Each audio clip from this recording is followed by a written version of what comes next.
Étonnant que la numéro 1 du PT intervienne comme à ses coutumes sur la tournée de Chekib Khlil dans les Zaouïas. Selon elle, l'ancien ministre de l'énergie ne visite pas les Zaouïas pour des pratiques religieuses, mais seulement pour servir des intérêts à caractère étranger. Il faut dire que le retour de Chekib Khlil et ses tournées sont étranges, surtout dans le contexte actuel. C'est quelque part une indignation à l'encontre de la justice et la majorité des citoyens. Et cette tournée qui semble être une campagne politique à travers ses visites dans les Zaouïas, qui sont moins importantes parce que les grandes Zaouïas peuvent faire réagir le peuple, mais pas les petits. Elles ont besoin de soutien. Le but étant de blanchir, non pas aux yeux de la justice, mais à travers des tournées politiques religieuses.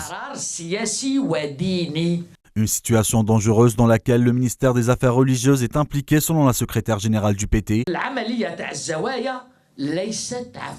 Ce n'est pas un hasard, ces faits sont prémédités dès le départ et programmés par le ministère des Affaires religieuses. La preuve, dans la wilaya de Chlef, la direction des Affaires religieuses a adressé des invitations aux députés et aux élus locaux afin d'y participer. Il est donc clair que le ministère des Affaires religieuses est impliqué dans la tournée de cette personne.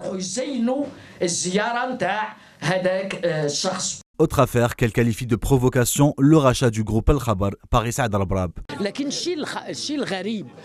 Ce que nous trouvons étrange ces derniers temps, c'est que le ministère de la Communication sait que des hommes d'affaires ont des médias, et même plusieurs. Et cela se déroule dans des conditions légales, selon ce qu'on a lu. Il faut qu'il dépose plainte.